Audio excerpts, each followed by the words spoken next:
ako sa nanay ko para kamustahin siya. Hindi ba nga mare, kalalabas lang niya ng ospital. Napakainit kasi ng panahon kaya siguro nahihilo. Pero pagka sunod-sunod na baka buntis na. Mare, kinabog pa ako.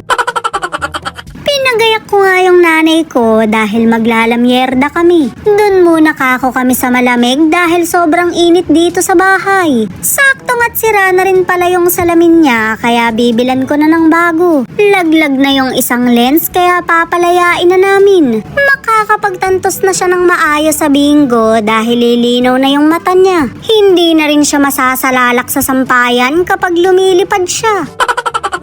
Dahil kalad ka rin nga kaming mag-ina, sumama naman siya. Magaling na talaga siya dahil naka-maxi dress na. Syempre sinama ko rin yung bebe ko para makapaglaro siya. Magse-celebrate kami dahil magkakaroon na naman siya ng bagong tita. Pwede rin namang tito, hantayin na lang natin sa gender reveal ng nanay ko. Pinamili ko na nga siya ng frame para sa bago niyang salamin. Napakaraming pamimilian kaya hindi siya makapag-decide. Ang sabi ko nga'y magsukat lang siya hanggang sa may magustuhan siya. Mare, parang mas okay to. Basta ba magiging ganito rin kami kaganda pagka sinuot na? Kung hindi rin lang naman ganito, wag na lang.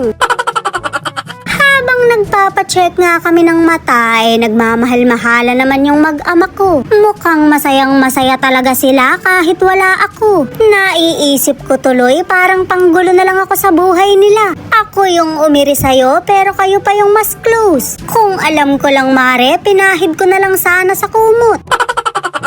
Napakabait nga ng bebe ko dahil pinagluto niya raw si nanay. Kaso mare, hindi na sa kanya pwede ang crab. Umiwas daw sa mga nakakataas ng presyon kaya iiwasan ko na rin yung sugar daddy ko. Makita ko palang mare, kumukulo na dugo ko.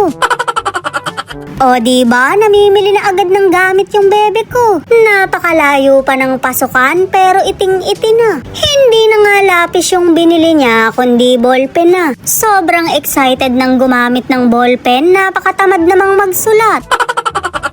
Pagkatapos ng magawa ng salamin ni nanay, bumili naman kami ng kung anik-anik. Bagong tsinelas mare para bongga siya sa bingguhan. Sinabihan nga rin siya ng doktor na palaging isuot yung salamin niya. Kung hindi raw kasi, nagiging dahilan din niya ng pagkahilo. Medyo nakahinga naman ako ng maluwag dahil hindi pala buntis yung nanay ko. 6 na kasi kami nay, baka pumito ka pa. Hayaan mo nang si Goku ang kumumpleto ng 7 Dragon Balls. Bago nga kami umuwi, kumain muna kami. Inorderan ko yung nanay ko ng crispy pata. Naging kwento na lang talaga. Mukhang mas gutom pa yung tsinelas niya dahil nakanganga na. Sinira mo lang yata talaga para makabili ng bago.